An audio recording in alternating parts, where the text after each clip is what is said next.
Dios les bendiga, hermanos. Wow, se oye bien desde el principio. Yo tenía miedo con este micrófono. Bien. Felicidades a todos los padres, una vez más. Cuando se enteraron, alguien se enteró que yo iba a predicar hoy, me preguntó si yo tenía un mensaje para los padres.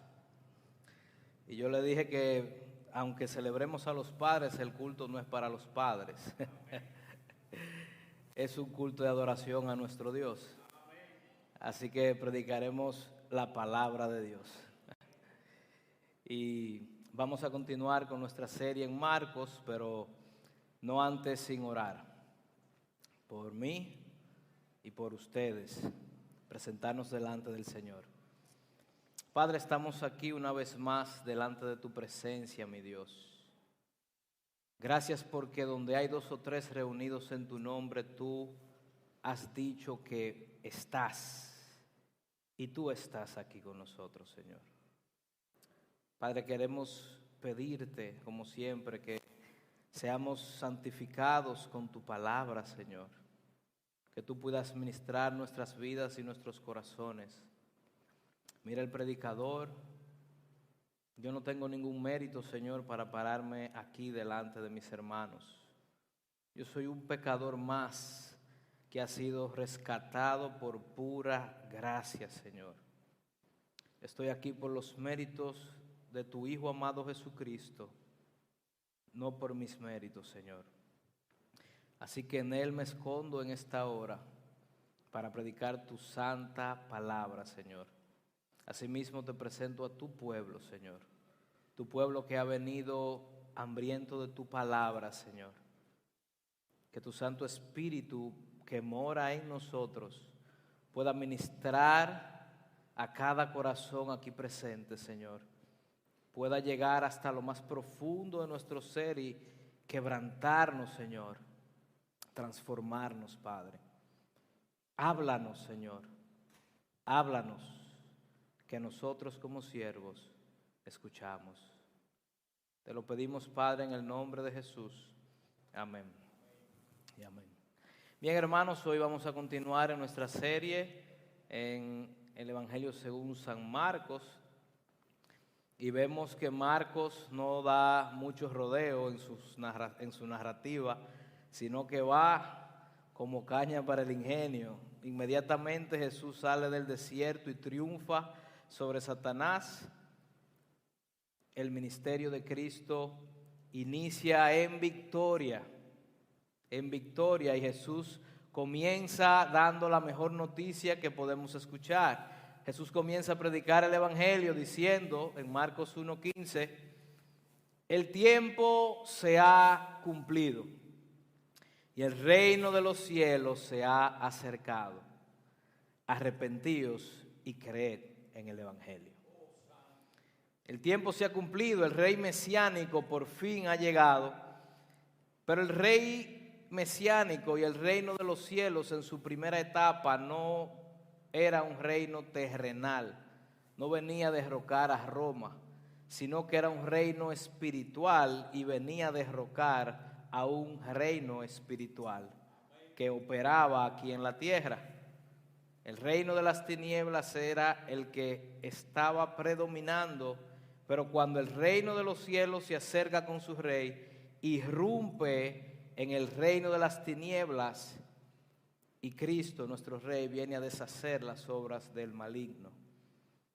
Viene a demostrar su poder y autoridad, no solamente sobre Satanás y el pecado, sino que si este es el rey mesiánico, este rey debe revertir todas las consecuencias del pecado. Cuando el pecado entra al mundo, toda la creación buena de Dios, ¿qué pasa? Queda sujeta a maldición. Y como consecuencia del pecado vienen las enfermedades, viene el sufrimiento, viene la muerte. Y todo esto, hermano, todas estas consecuencias son o nos sirven como dolorosos recordatorios de que vivimos en un mundo caído. En los versos 21 al 28, que ya lo predicó Carlos, vimos el poder y la autoridad de Jesús sobre, no solamente en su palabra, en su predicación, sino cómo los demonios tenían que salir. Ahora la pregunta que se levanta es, ¿tenía Jesús poder y autoridad sobre los efectos del pecado? Las consecuencias del pecado, hermano, como usted y yo sabemos, no son solamente espirituales. No son solamente espirituales, también son físicas. De manera que lo que veremos esta tarde es el poder y la autoridad de Jesús para revertir las consecuencias físicas del pecado y demostrar un poder absoluto sobre nuestras enfermedades y aún sobre los demonios. Así que el rey mesiánico debe mostrar dominio sobre los dos reinos, tanto el espiritual como el reino físico, ya que ambos reinos han sido afectados por el pecado. Por eso yo titulé esta prédica, Jesús muestra su poder y autoridad sobre el pecado y todos sus efectos. Esto es glorioso, hermanos. Y vamos a estar leyendo Marcos capítulo 1 desde los versículos 29 al 45, aunque por cuestiones de tiempo yo voy a ir detallando cada versículo, versículo a versículo. Y vamos a ver este largo texto en 4 secciones. La primera sección va de los versos 29 al 34 y veremos la autoridad y el poder de Jesús sobre las enfermedades y los demonios. La segunda sección veremos el origen de su poder y autoridad, de dónde venía, en los versos 35 al 37. La tercera sección, comprendida por los versos 38 al 39, veremos cuál era la prioridad de la misión de Cristo. Y en la última sección, versos 40 al 45, vamos a ver la compasión de este rey. Así que inmediatamente vayamos a Marcos capítulo 1, versículos primero del 29 al 31, en donde comenzaremos a ver la autoridad y el poder de Jesús sobre las enfermedades y los demonios. Leo. Al salir de la sinagoga, vinieron a casa de Simón y Andrés, con Jacobo y Juan, y la suegra de Simón estaba acostada con fiebre. Y enseguida le hablaron de ella. Entonces él se acercó y la tomó de la mano y la levantó. E inmediatamente le dejó la fiebre y ella le servía. Bien, después del culto en la sinagoga, Jesús sale con Pedro, Jacobo y Juan. Y como era, no sé si era de costumbre, pero después del culto Jesús va y acompaña a Pedro a su casa para comer probablemente. Era el Sabbat, era el día de reposo, ellos estaban en la sinagoga. De manera que no era extraño que ellos salieran del culto para ir a compartir en la casa de Pedro. Pero aquí Marcos menciona algo. Había otra motivación aparte de comer. Marcos dice que la suegra de Pedro tenía fiebre y estaba recostada en cama. Así que aunque Pedro invitó a Jesús a comer, también había otra motivación, porque Marcos dice que inmediatamente Pedro le habló de su suegra, ¿verdad? Ahora, Pedro es atrevido porque estamos en el día de reposo judío. Y Jesús es más atrevido que se atreve a sanar en el día de reposo. Usted sabe que la tradición judía en realidad no prohibía hacer ningún acto de misericordia en el día de reposo. Pero los judíos habían distorsionado tanto la ley de Dios y la habían desfigurado tanto que ni siquiera un acto de misericordia se podía hacer. Tú no podías cargar a los enfermos y llevarlos a ningún sitio. Tenía que dejarlo morir si se estaba muriendo. Pero esto nos deja ver, hermanos, algo interesante. Jesús no se somete a las tradiciones, porque esta tradición no está fundamentada en la palabra de Dios. Hay tradiciones que sí lo están, pero esta no lo estaba. Así que Jesús simplemente decide no someterse a un requerimiento que fue inventado por el hombre, a la tradición. Y asimismo nosotros no estamos obligados a obedecer tradiciones de hombre que no están fundamentadas en la palabra de Dios.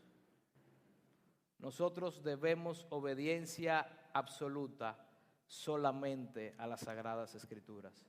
Ellas son nuestra máxima autoridad. Y debemos saber eso.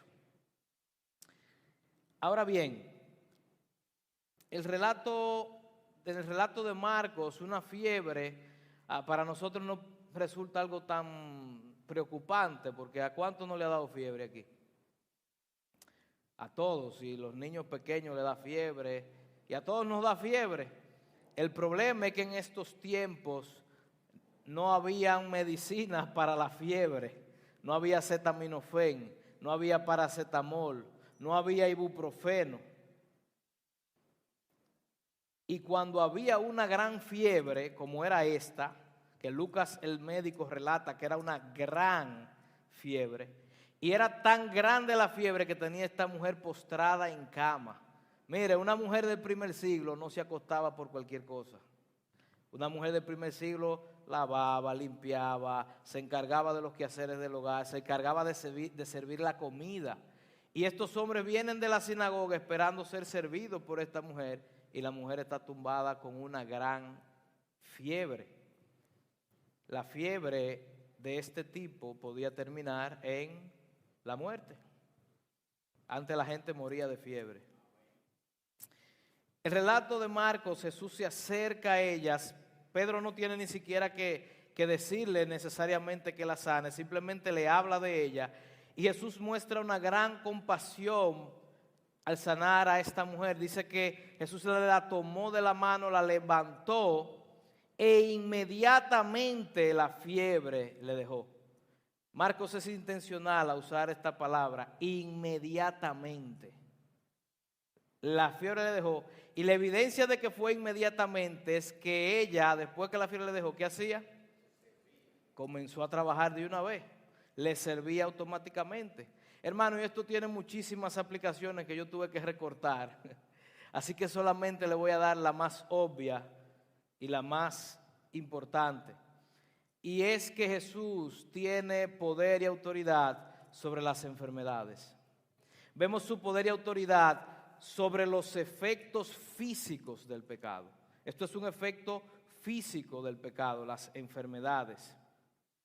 El reino de los cielos viene a darnos una muestra de la soberanía de Dios sobre toda enfermedad. Hermano, esto que vemos aquí es una sanidad completa y absoluta, no es por etapas. Si a usted le ha dado fiebre, usted se dará cuenta que una fiebre puede durar de 24 a 48 horas para ceder bebiéndonos los medicamentos adecuados. Pero después de esas 48 horas que termina usted la fiebre, ¿cómo está su cuerpo? ¿Usted puede salir a trabajar de una vez? Usted está como si le hubieran entrado a palo. Pero esto que vemos aquí es una sanidad absoluta y completa. No tardaron 24 ni 48 horas, no hubo recuperación. Inmediatamente Jesús toca a esta mujer y la levanta, la fiebre le dejó y ella le servía. No hubo 5 días de licencia, ni 2, ni nada. La mujer inmediatamente se integra a sus labores cotidianas. Y Marcos usa esa palabra intencionalmente. Aún la enfermedad como un efecto físico del pecado tiene que doblegarse ante el poder y la autoridad de Jesús. Y eso es lo que Marcos quiere que veamos. Este es Jesucristo, es el Hijo de Dios.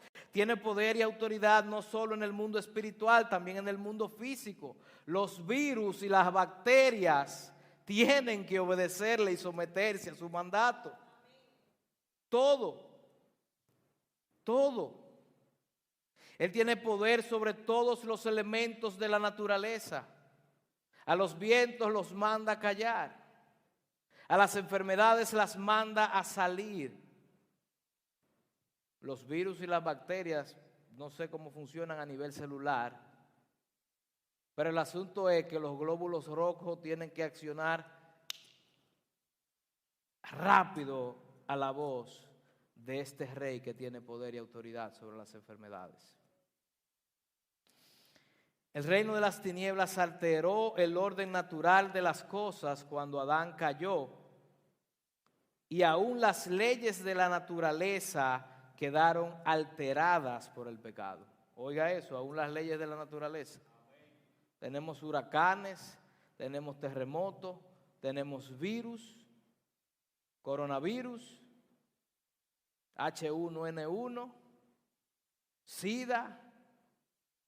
Todo esto quedó estropeado por el pecado. Pero no temamos, hermanos, porque Jesucristo, el Hijo de Dios, tiene poder sobre los efectos del pecado.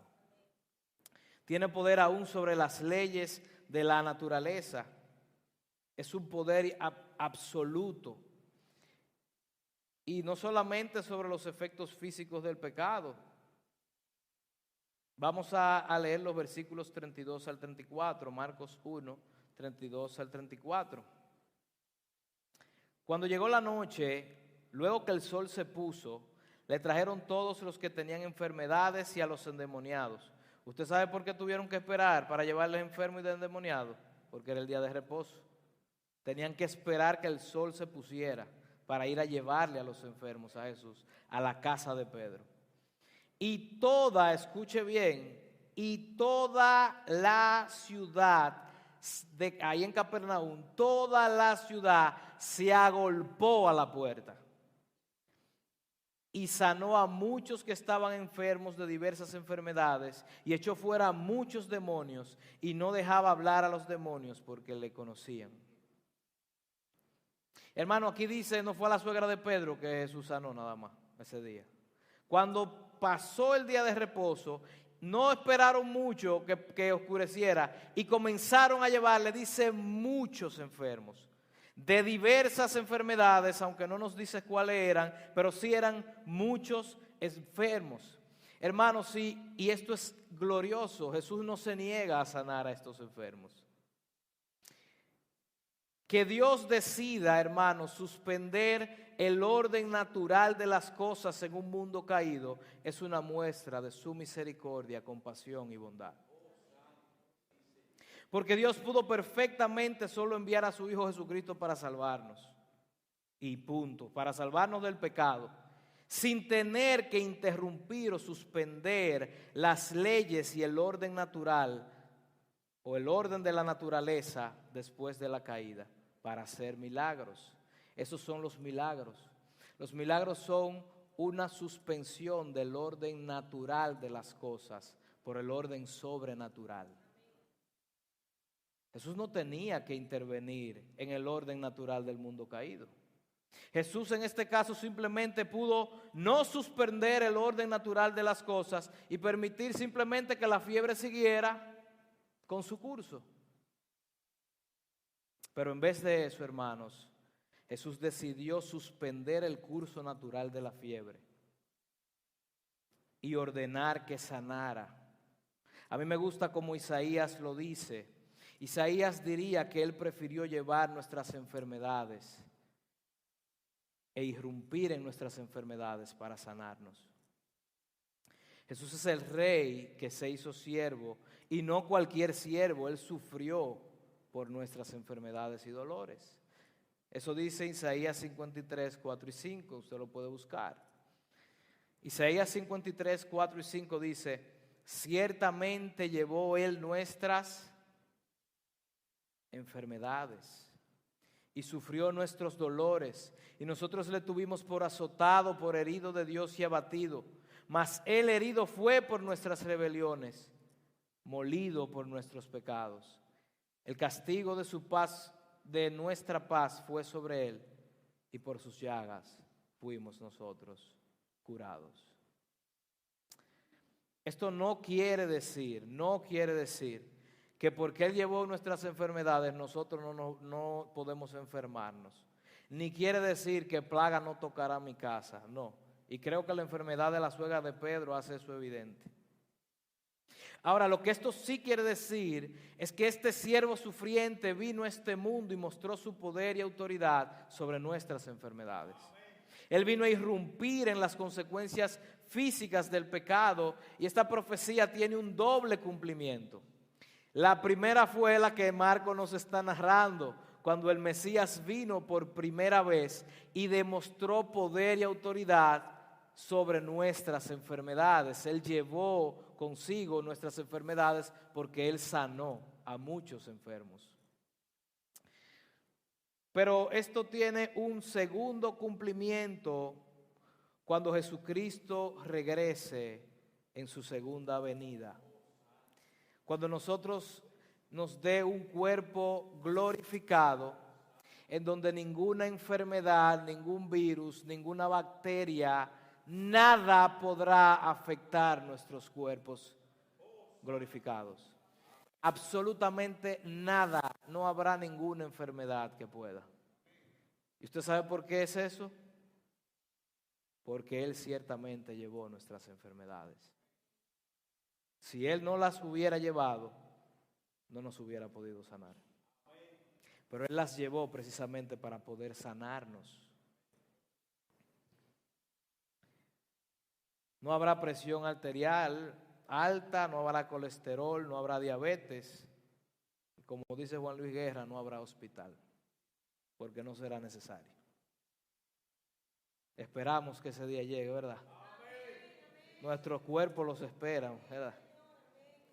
A ver si también no engordamos tanto. Pero mientras tanto, hermanos, debemos consolarnos sabiendo que si bien es cierto que podemos enfermar ahora mismo y las enfermedades pueden hasta ocasionarnos la muerte. ¿Usted sabía que una enfermedad nos puede matar?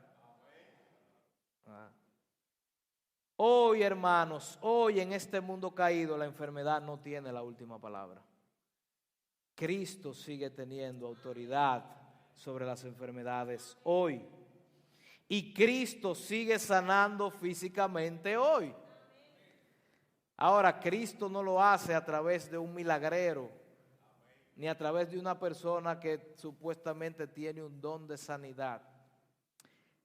Ahora, en el presente, Cristo sana todavía, pero a través de algo que desata el poder de Dios para sanar. ¿Qué es lo que ahora, hoy, desata el poder de Dios para sanar? La oración. Claro, con fe. Así que, hermano, no vaya donde ningún milagrero, ni una gente que tiene un don de sanidad. No. La oración del justo puede mucho. Pablo dice, si hay alguno enfermo entre vosotros, ¿qué hay que hacer? Llame a los ancianos para que oren por ellos. Llamen a los ancianos y oramos también si quieren. Los ancianos no tenemos don de sanidad ninguno, pero la oración del justo puede mucho. Y Jesús sigue sanando a través del poder de la oración. Bien, también dice Marcos en la parte B del versículo 34 que no solamente le llevaron muchos enfermos, también le llevaron muchos endemoniados. Ve el poder y autoridad de Jesús sobre los efectos físicos del pecado, pero también sobre efectos espirituales. Le llevaron muchos endemoniados y echó, dice el versículo 34, Marcos 1:34, y echó fuera muchos demonios y no dejaba hablar a los demonios porque le conocían.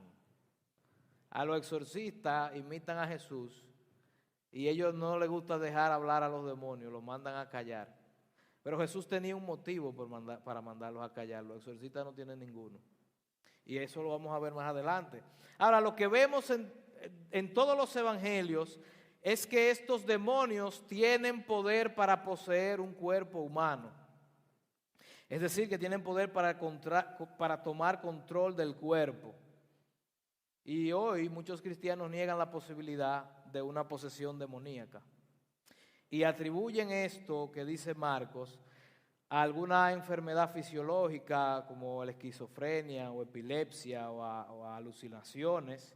Otros también piensan que esta era la manera de los judíos diagnosticar una enfermedad que no tenía una razón o que ellos no entendían y simplemente decían, como no entendían la enfermedad, dicen que está endemoniado. Pero hermanos, esto no son enfermedades fisiológicas. Estas son posesiones demoníacas reales, lo que Marcos narra. Si esto fueran enfermedades fisiológicas, primero, ¿cómo podrían ser expulsados dando gritos? Y segundo, ¿cómo podían responder y reconocer a Jesús? Uno de los demonios le dijo, nosotros sabemos quién tú eres el santo de Dios, tú has venido a atormentarnos. ¿Un epiléptico le va a decir eso a Jesús? Jesús no vino a atormentar epilépticos. No, Jesús vino a liberar y a sanar y a salvar. Ahí nos damos cuenta, hermano, que estos eran demonios reales poseyendo cuerpos reales. Incluso eran demonios con muy buena teología. Sabemos quién eres, el santo de Dios. Yo no tengo que explicar mucho ni demostrar que las posesiones existen en esta iglesia, porque la mayoría de ustedes saben que sí que existen todavía hoy. Pero aquí lo importante es lo siguiente: el reino de las tinieblas no puede retener al que el Hijo hace libre. Al que el Hijo hace libre, es libre de verdad. Jesús echando fuera demonios por el poder de su palabra es significativo en este evangelio porque demuestra que el reino de los cielos ejerce poder y autoridad sobre el reino de las tinieblas. ¿Usted no se ha preguntado por qué la actividad demoníaca fue tan activa durante los tiempos de Jesús? Es precisamente, hermanos, porque el reino de las tinieblas sabía que había llegado su fin con el rey mesiánico. Había llegado su fin con el reino de los cielos. Él vino a dar libertad a los cautivos. Los demonios sabían que Cristo había venido a triunfar sobre todo principado y potestad. Esto no es tampoco para que nosotros ahora formemos un ministerio de exorcismo, porque como veremos a continuación, esta no era la prioridad de la misión de Cristo y tampoco es nuestra prioridad. Lo que esto sí nos debe motivar, hermano, es a predicar el evangelio con seguridad, con gozo y con esperanza, sabiendo que Jesús tiene poder y autoridad para liberar a todo cautivo. A todo cautivo. Y puede hacer el milagro más grande, que es arrebatar un alma al reino de las tinieblas. Cuando una persona se convierte, hermanos, el reino de los cielos está ejerciendo autoridad sobre el reino de las tinieblas. Satanás no va a entregar a ningún súbdito, por lo menos no es su voluntad. Pero si Jesús decide liberar a algún cautivo, Satanás tiene que hacer así: sáquelo y lléveselo, y se hace libre. El reino de las tinieblas no tiene poder para impedir que nadie se convierta y se arrepienta de sus pecados. Queda completamente inhabilitado. Y algo curioso que menciona Marcos es lo que decía: Jesús no dejaba hablar a los demonios, porque le conocían, dice. Jesús no quería la publicidad que le pudieran dar los demonios.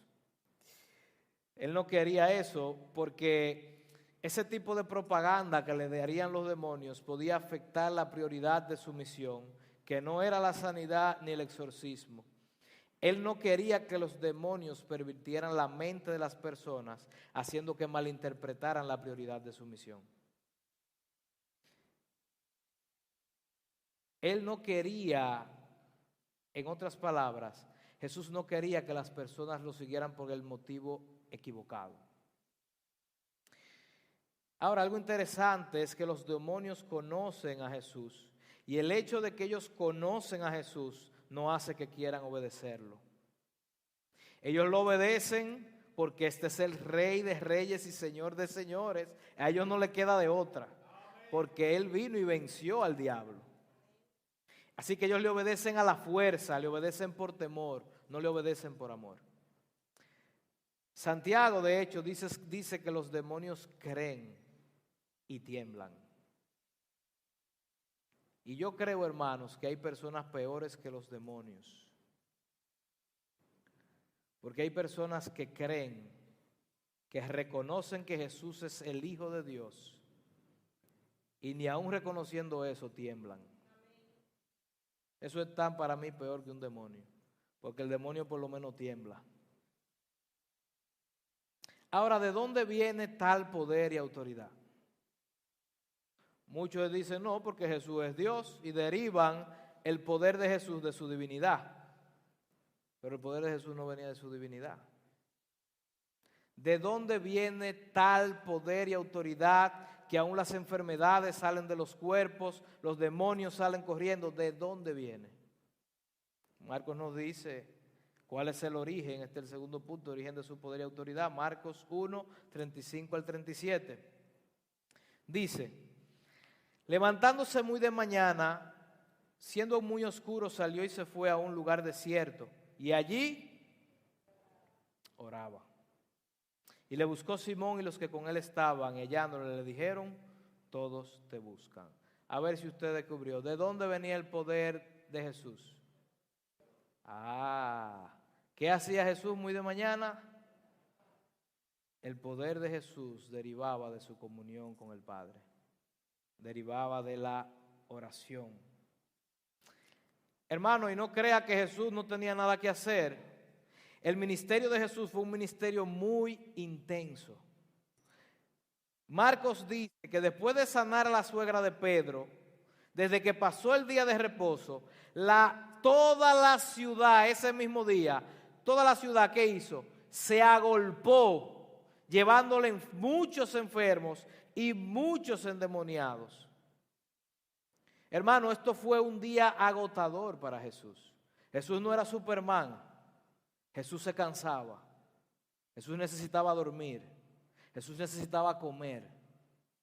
A Jesús se le acababa la energía. Él no vino con un cuerpo glorificado. Él vino con un cuerpo de pecado, semejante al tuyo y al mío. Obvio, pero sin pecado. Y después de este día tan agotador, tan difícil, y sin importar qué tan agitado y qué tan agotador fuera el día, ni cuántos enfermos y endemoniados le hayan traído, Jesús no negociaba su tiempo de oración. No lo negociaba.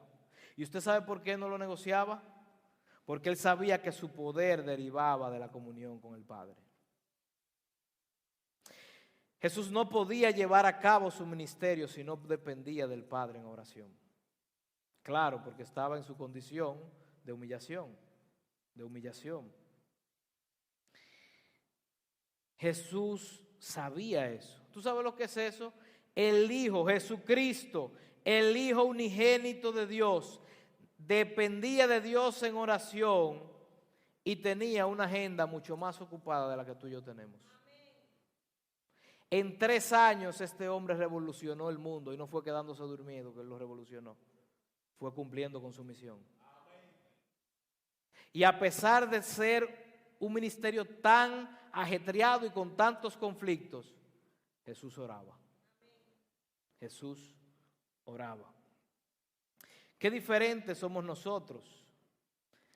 Debemos confesar, hermano, que muchas veces mientras más actividades, mientras más cosas tenemos, el tiempo de oración que se hace, se reduce. Se reduce. Esta semana alguien me dijo que iba a volarse la oración de los G3C porque estaba muy atrasado con el material. ¿Verdad? Si estamos atrasados con el material, entonces no hacemos la oración. Porque la lección es más importante que la oración, ¿verdad? Mientras más ocupados estamos, menos oramos. Jesús, mientras más ocupado estaba, más oraba. Hermano, y si eso era el Hijo de Dios, que mientras más cosas tenía que hacer, más tiempo necesitaba orar, ¿qué usted nos deja a ti y a mí? ¿Qué le parece de nosotros? Mientras más apretada esté nuestra agenda, más tiempo necesitamos orar, porque más necesitamos a Dios. Y la mayoría de nosotros no oramos mucho porque no tenemos tiempo. Porque, ¿verdad? Como tenemos tantas ocupaciones, no tenemos tiempo para orar. Y yo estoy convencido que nuestra poca preocupación por orar no se debe a la falta de tiempo, sino a la falta de prioridad. Nosotros sacamos tiempo para lo que nosotros consideramos importante. ¿O no? ¿No es así? Nosotros sacamos tiempo para dedicarle a nuestro hobby, ¿verdad que sí? Si tenemos algún hobby. Pero cuando es a orar, no, yo no tengo tiempo. ¿Verdad que no? Eso demuestra, hermano, que nosotros tenemos un problema en nuestro corazón. Jesús aquí no ora solamente porque Él dependía del Padre para hacer todo lo que iba a hacer. Como tú y yo dependemos del Padre para hacer todo lo que podemos hacer o tenemos que hacer. Eso no era por eso nada más. Para Dios, para Jesús, la oración no era un requisito más religioso al cual tachar y cumplir. A veces yo oro de tarde, cuando no oro en la mañana o cuando no hago mi devocional completo en la mañana, lo hago en la tarde. Y cuando yo llego en la tarde a mi casa y pienso, ven acá, yo hice mi devocional esta mañana o lo hice, y me acuerdo que no lo hice completo, que me faltó algo, yo digo, qué cosa, ahora voy yo a tener que ponerme a terminar de hacer esto. Y cuando he hecho mi devocional en la mañana y completé, y en la tarde recuerdo que ya lo hice y no tengo que hacerlo, digo, qué alivio, ya salí de eso. No, hermanos, pero Jesús no hacía eso como un requisito religioso. El deseo de tener comunión con el Padre gobernaba la agenda de Jesús. Si fuera por Jesús, se lo hubiera pasado orando los 3 años. Porque eso era lo que anhelaba su corazón. Pidámosle al Señor que nos ayude, ¿verdad? Él se levanta muy de mañana, más temprano. Después de un día agotador, uno entiende que se quede 10 o 15 minutos más en la cama, ¿verdad que sí? Después de haber sanado a la ciudad entera de Capernaum casi, se merece un descanso el hombre. Bueno, pues cuando los discípulos se levantan, Jesús no está ahí. Y Pedro, que era el más acelerado de todos, comienza a buscarlo. Y parece que Jesús acostumbraba a hacer eso y Pedro sabía dónde buscarlo y dónde lo iba a encontrar.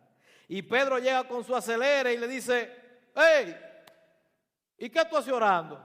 Ahí yo tengo la ciudad entera, todos te buscan, todos te buscan. Como quien dice, esto no es momento de estar orando, este es el momento cumbre de tu ministerio, Jesús. Tu popularidad ha aumentado, ¿qué es lo que tú haces orando?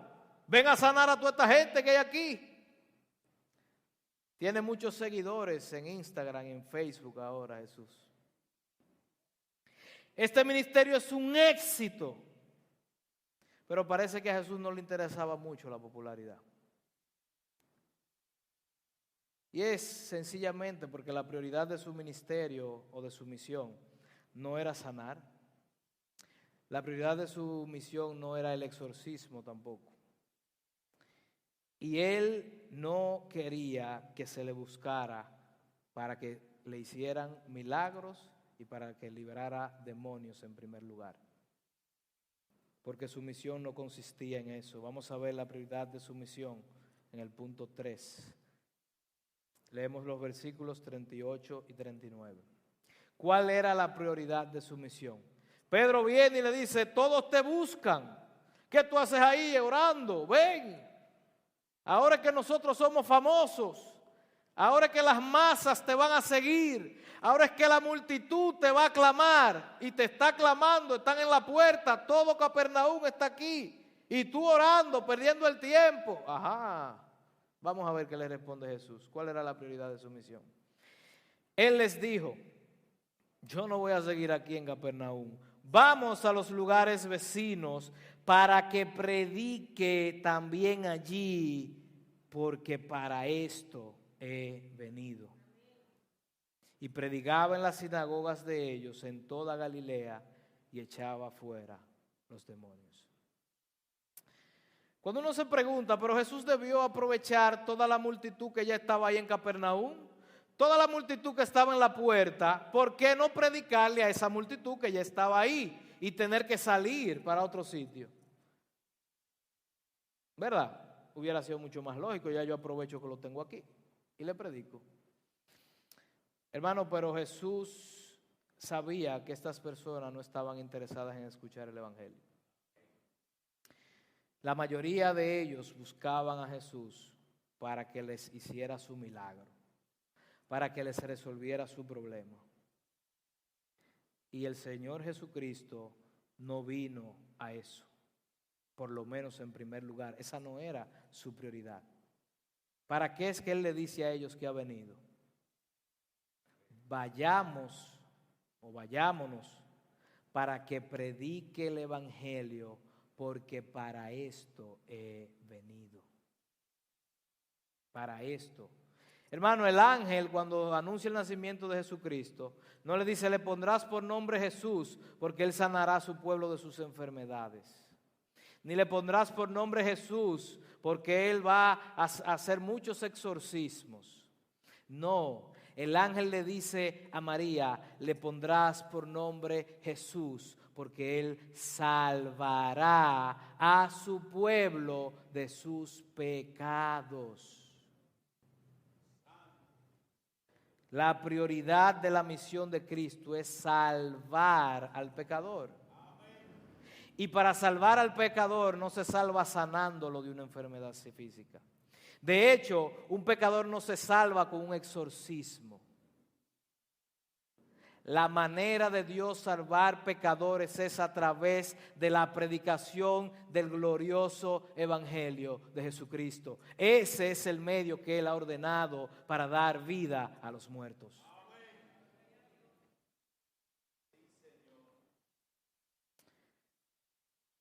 Para salvarse, las personas no necesitan sanidad, necesitan arrepentirse y convertirse de sus pecados. Así que la prioridad del ministerio de Jesús era la predicación del evangelio, porque es a través de la predicación del evangelio que Dios salva a pecadores. Así de sencillo. Las sanidades demostraron no tener poder para salvar, porque muchos de los que Él sanó eran los primeros que estaban gritando, crucifíquenle. Los exorcismos tampoco demostraron tener poder para salvar, porque muchos de los que Él exorcizó se le entraron demonios 7,000 veces peores que lo que tenían. Pero al que Él le dio vida espiritual. Pero al que Él hizo nacer de nuevo por el poder de su palabra, lo salvó de la condenación y del pecado. Hermano, las sanidades no pueden santificar.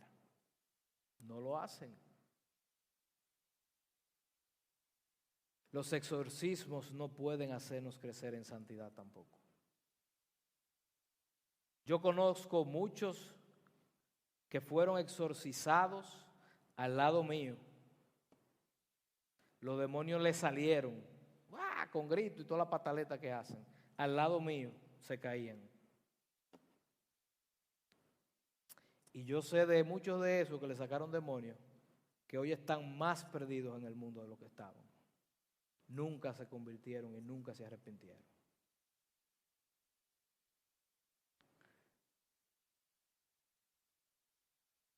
Dios dice, santifícalos. ¿En qué los vamos a santificar? ¿Qué es lo que nos santifica? Las sanidades. Santifícalo en su enfermedad, sánalos. No, eso no es. Santifícalos en tu verdad. Lo único que tiene poder para santificar es la palabra de Dios. Santifícalos en tu verdad, tu palabra es verdad. Las enfermedades, las sanidades y los milagros nunca han podido dar vida espiritual a nadie. Nunca. Y el mayor milagro que nosotros podemos presenciar no es una sanidad, no es un exorcismo, no es ni siquiera la resurrección del cuerpo físico. Yo sé que eso sería muy extraordinario, que yo ore por una persona en un ataúd y se levante. Hasta un altar me hacen si yo hago eso. Pero ese no es el mayor milagro que podemos ver. El mayor milagro que podemos experimentar es ver a un muerto en delitos y pecados naciendo de nuevo. Es ver a un muerto en delitos y pecados recibiendo vida espiritual. ¿Y usted sabe cómo se logra eso? Con la predicación del Evangelio.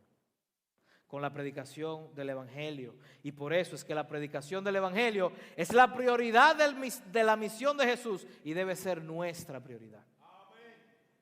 La predicación del glorioso Evangelio de Jesucristo.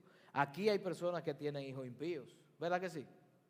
Claro que sí, yo los conozco, yo soy de aquí.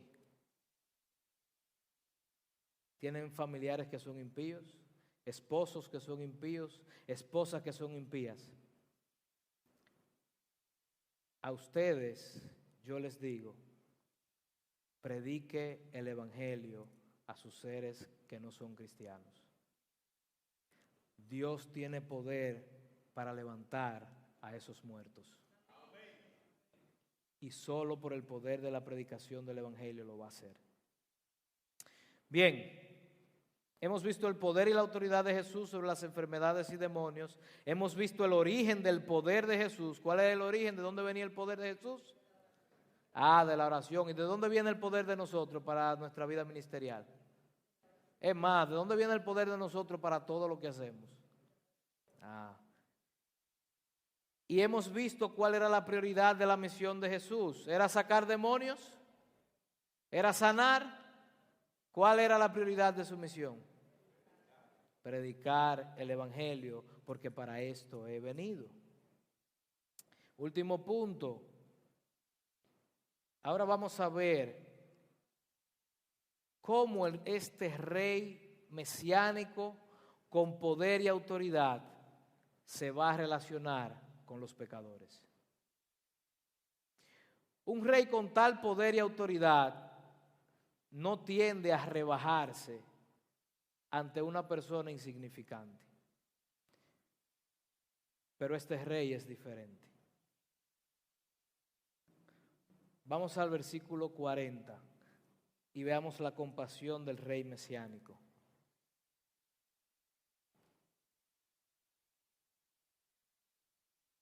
Marcos 1:40 dice: vino a él un leproso rogándole, e hincada la rodilla le dijo: si quieres, puedes limpiarme. En esta sección Marcos nos narra la curación de una enfermedad muy concreta y específica, que era la lepra. Y hoy en día tenemos cura para la lepra, y la lepra hoy no significa un problema para nadie realmente. Pero en la antigüedad la lepra era una de las enfermedades más temidas y más mortíferas de todas. No solo porque no tenía cura, sino por las consecuencias que traía la enfermedad. El problema de la lepra no era tan solo que el cuerpo se llenaba de llagas putrefactas y que se te caía el pedazo, hablando en buen dominicano. Ese no era tan solo el problema. El problema es que al que le daba lepra era un recluido social. Tenía que separarse del campamento. Cuando uno está enfermo, no le gusta que lo añoñen, ¿verdad que sí? Y que sus familiares estén cerca. Y los familiares van a la clínica y lo visitan. Y oran por él. Bueno, pero el que le daba lepra tenía que irse afuera del campamento, lejos de todo contacto físico, No podían visitarte ni tu mamá, ni tu papá, ni tu hermano, ni tu esposo, ni tu esposa. Eras un recluido social. Te sacaban para el desierto. Te alejaban de todo contacto humano. Prácticamente te desterraban si te daba lepra. Aparte de la enfermedad y las consecuencias propias de la lepra tenía una connotación religiosa. Al que le daba lepra se le consideraba inmundo. Inmundo era la palabra. Y no solamente eso, al que le daba lepra debía pregonarle a todo el mundo que él era un leproso. En Levítico 13 está todas esas reglas, pero vamos a leer el 13:45 para que usted vea. Levítico 13:45 dice: y el leproso en quien hubiere llaga llevará vestidos rasgados y su cabeza descubierta, y embozado pregonará: inmundo, inmundo. Por lo general, la lepra se relacionaba con el juicio de Dios por la consecuencia de algún pecado. Por ejemplo, la hermana de Moisés desafió la autoridad de Moisés. ¿Y usted sabe con qué la castigó Dios? Con lepra. Con lepra. Y Aarón le dice a Moisés: hey, intercede por nuestra hermana porque se va a morir. Y Dios le dijo: mira, ella va a tener que durar 7 días desterrada, pero al 7º día yo la voy a sanar, ven. Y eso nos deja ver otra cosa interesante. La lepra solamente la podía curar Dios.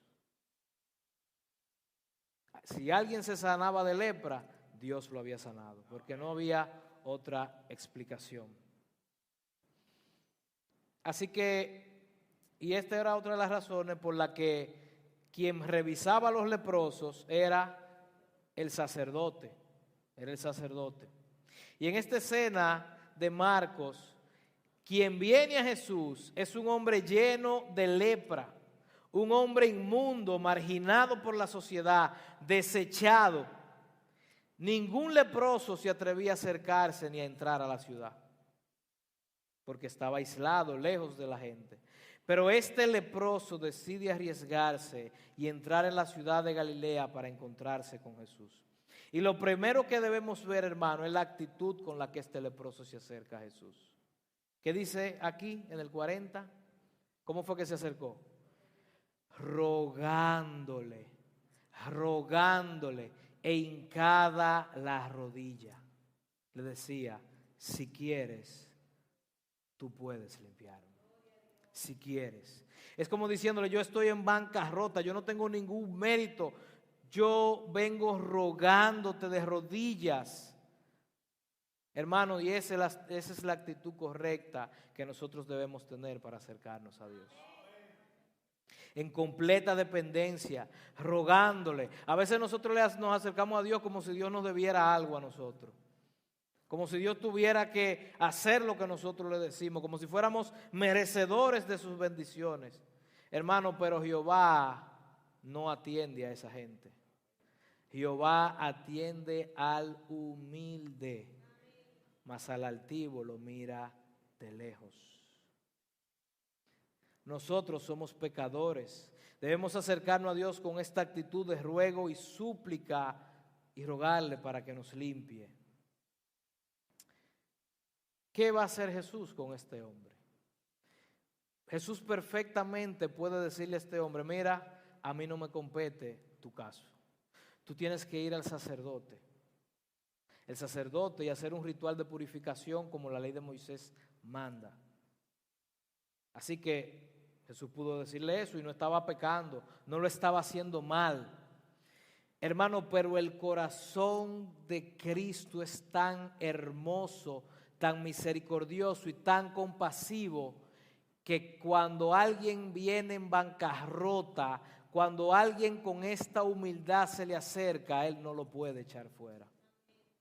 Para Él eso es imposible.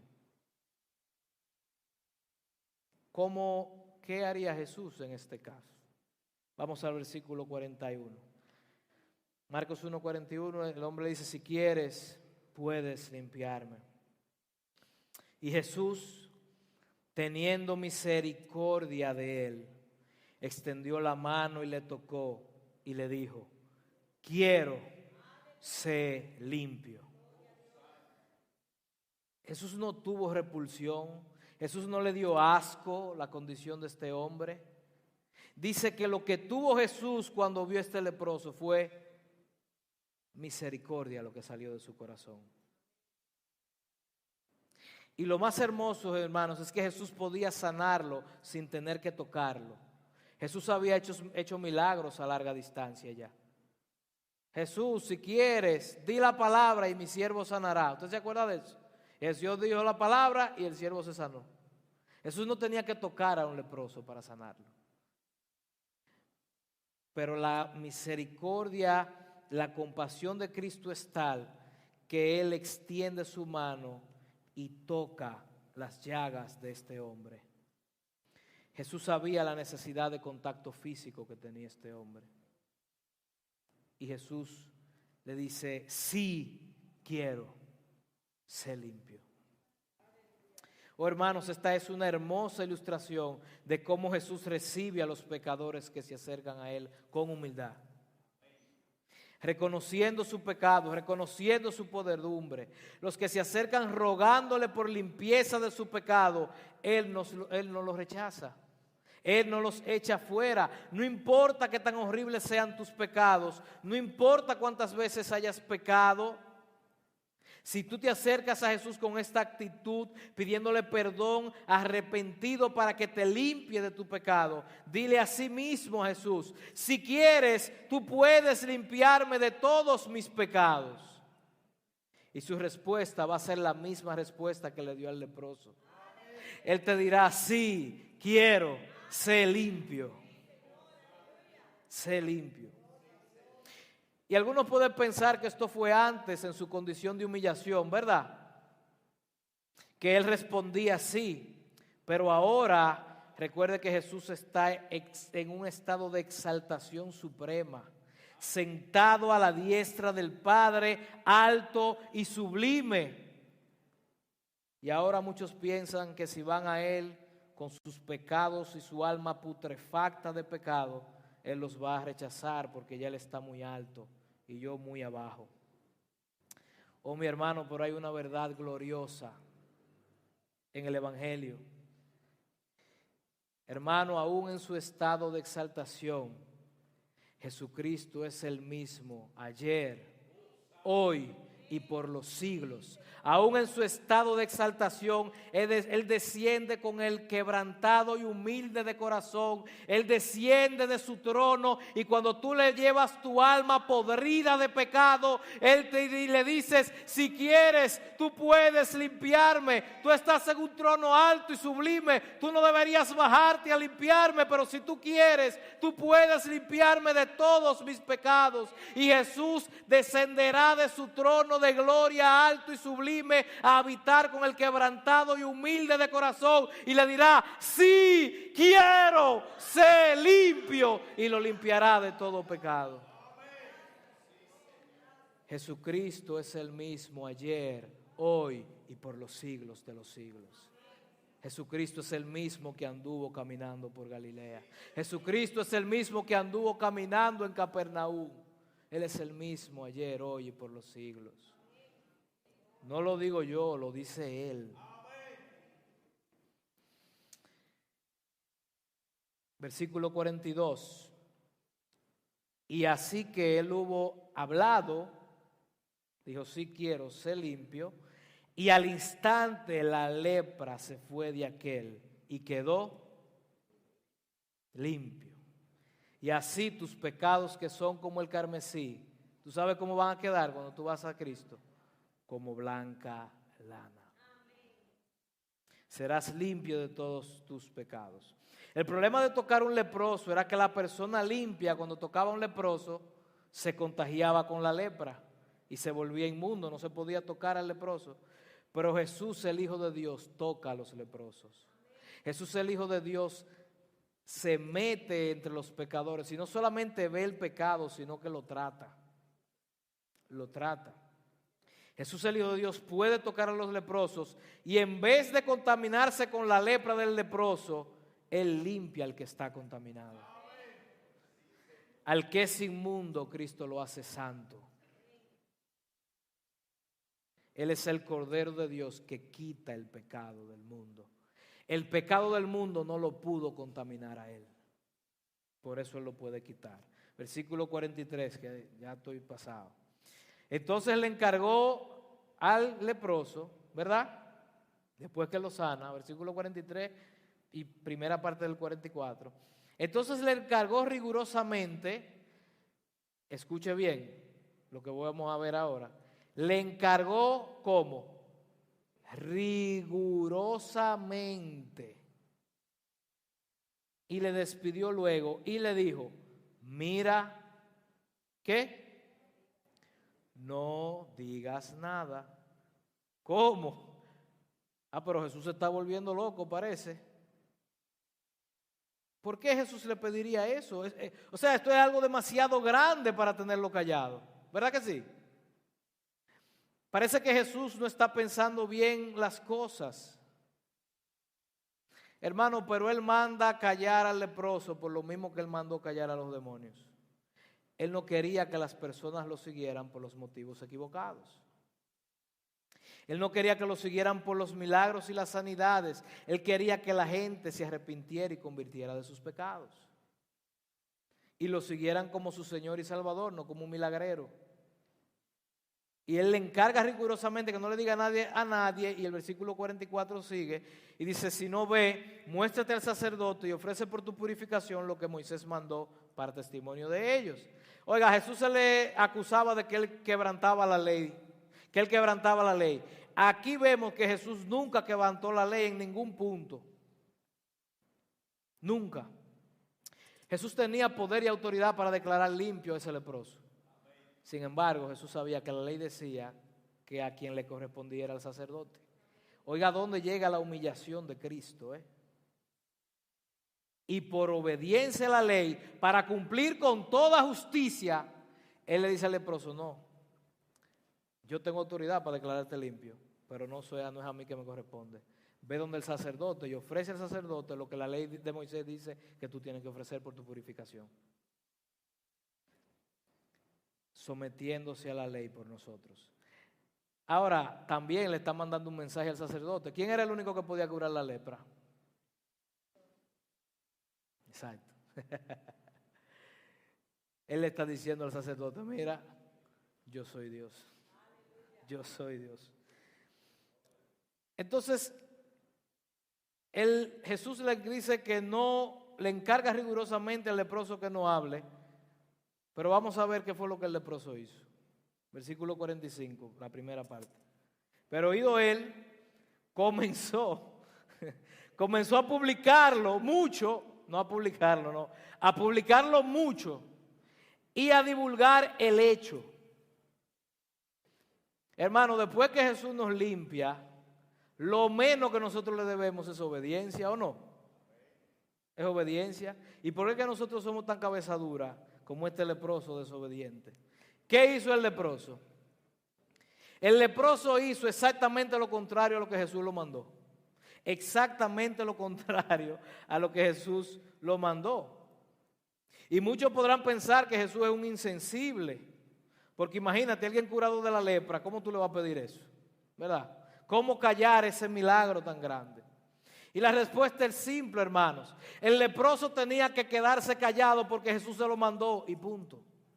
No había que averiguar más nada. Los padres de antes decían, usted me obedece y punto. Bueno, pues a Jesús se le obedece y punto. Y punto. Ocupémonos de obedecer a Jesús, aunque sus requerimientos no nos parezcan lógicos.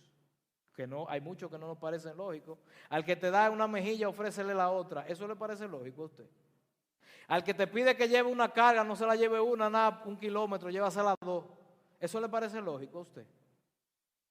Pero hermano, lo menos que le debemos a Jesús es obediencia. Así que no nos debemos llevar por la lógica, ni dejemos que las emociones nublen nuestro juicio. Porque aquí el leproso se dejó dominar completamente por sus emociones. completamente. Este leproso puso sus emociones por encima del mandato de Dios. Puso sus emociones por encima de la palabra de Dios. Y yo sé que nosotros nos sentimos identificados con el leproso y lo entendemos, ¿verdad? No, hermano, nuestras emociones nunca se pueden poner por encima de la palabra de Dios. Ah, no, pero es que yo siento que no importa lo que usted sienta. Si sus sentimientos son contrarios a lo que Dios dice en su palabra, no le haga caso a sus sentimientos. Hágale caso a la palabra de Dios. La palabra de Dios dice una cosa, pero yo siento otra. Así que pongo mis emociones por encima de la palabra de Dios. No, hermano, así no. Y Jesús sabe por qué pide lo que nos pide. Mire lo que pasó. De manera que ya Jesús no podía entrar abiertamente en la ciudad, sino que se quedaba fuera en los lugares desiertos y venían a él todas las personas. Oiga, Jesús cambió con el leproso. El leproso era el que estaba en las ciudades desiertas y Jesús era el que estaba en la ciudad. Pero por el leproso estar de boca floja, ahora Jesús tuvo que salir al desierto y entonces el leproso estar en la ciudad. Oiga eso. Hermano, Jesús no quería que lo siguieran por motivos incorrectos. Jesús tuvo que irse de ahí. Y hoy mucha gente viene a la iglesia con motivos equivocados. Y vienen y siguen a Jesús buscando su milagro o que les resuelva sus problemas. Hermano, Jesús no quiere personas que lo busquen para obtener cosas de Él. Jesús quiere que las personas lo busquen para obtenerlo a Él mismo. Así que no busquemos a Jesús por las razones equivocadas. ¿Usted sabe qué pasó con las personas de Capernaum? Con la mayoría de las personas de Capernaum. ¿Usted sabe qué pasó después que Jesús le hizo todos esos milagros y todo esos sismos? ¿Usted quiere saber lo que pasó con ellos? No pasó nada. Nada. Ellos siguieron en su pecado. Escuche a Jesús en Mateo 11, 23 y 24. Y tú, Capernaum, que eres levantada hasta el cielo, hasta el Hades serás abatida. Porque si en Sodoma se hubieran hecho los milagros que han sido hechos en ti, habría permanecido hasta el día de hoy. Por tanto, os digo que el día del juicio será más tolerable el castigo para la tierra de Sodoma que para ti, Capernaum. Hermanos, estas personas tuvieron su milagro y se fueron para su casa y se quedaron viviendo en su pecado. Busquemos a Jesús por quien Él es, no por lo que puede darnos. Él es nuestro Salvador. Concluyo con esta ilustración de Marcos. Marcos nos dice que Jesús no podía entrar en la ciudad, sino que se quedaba fuera en los lugares desiertos y en todas partes. Hermano, Jesús tomó el lugar del leproso en el desierto para que el leproso pudiera estar en la ciudad. Esto es una ilustración gloriosa de lo que Jesús hizo por nosotros en la cruz del Calvario. Como pecadores, nosotros los creyentes una vez fuimos leprosos espirituales, que vivíamos en enemistad con Dios y vivíamos lejos de la vida de Dios. Pero Dios proveyó un camino de salvación por medio de su Hijo Jesucristo. A fin de lograr ese plan de redención, el Hijo de Dios tuvo que dejar su lugar al lado de Dios y ser desterrado y echado fuera de la presencia de Dios. ¿Usted sabe por qué lo hizo? Para que hoy nosotros pudiéramos acercarnos a la presencia de Dios. En la cruz el Hijo de Dios fue abandonado, fue rechazado por los hombres y abandonado por su propio Padre. Sin embargo, debido a que fue abandonado y aislado del Padre, los pecadores arrepentidos que creemos en Él somos aceptados y recibidos en la presencia de Dios.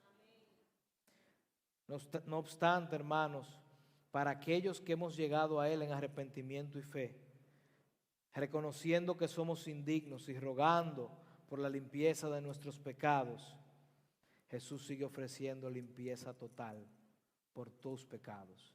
no importa cuáles sean, no importa cuántas veces los hayas cometido, no importa lo horrible de nuestros pecados.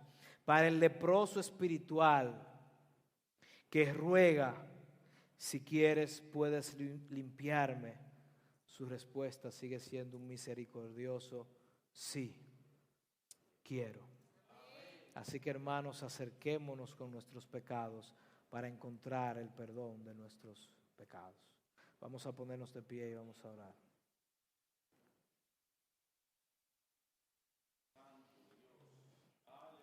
Padre, te damos las gracias, Señor, en esta tarde por tu palabra expuesta. Gracias porque has hablado a nuestras vidas y a nuestros corazones, Señor. Gracias porque tú has venido y has derrotado, Señor. Gracias porque tú has demostrado tu poder y autoridad sobre los efectos físicos del pecado, Señor. Gracias porque tú todavía hoy sigues sanando, Padre. Gracias, Padre, porque tú llevaste sobre ti nuestras enfermedades y nuestros dolores. Gracias porque por tus llagas nosotros fuimos curados, Señor. Gracias por este glorioso regalo que hemos recibido de ti, Señor. Gracias por la salvación que hemos encontrado, Padre. Padre, nosotros muchas veces nos sentimos como este leproso también. Nos sentimos pecadores, nos sentimos sucios, nos sentimos indignos. Sentimos que ya tú nos vas a perdonar más, Señor. Oh, pero que tu Santo Espíritu nos convenza de pecado y nos ayude a entender y a creer que tú eres un Dios misericordioso y compasivo. Y que si nos acercamos a ti en humildad, reconociendo nuestra condición de pecador, tú puedes perdonarnos de todos nuestros pecados, Señor. Así que te pedimos, Padre, que tú nos ayudes a confesar nuestros pecados, a no escuchar las mentiras del diablo que nos dice que tú no nos vas a perdonar, que nos dice que somos muy sucios, que somos muy bajos, que nos dice que hemos pecado demasiado como para tú dignarte a perdonarnos, Señor. Ayúdanos a creer tu palabra que dice que tú nos perdonas. Ayúdanos a creer tu palabra que dice que un corazón contrito y humillado tú no lo rechazas, tú no lo echas fuera. No importa lo feo que se vea nuestro pecado. Ayúdanos a creer que tú puedes limpiarnos, que tú puedes tocarnos y limpiarnos, Padre. Así que nos ponemos en tus manos y te pedimos estas cosas en el nombre poderoso de tu Hijo Jesús. Amén.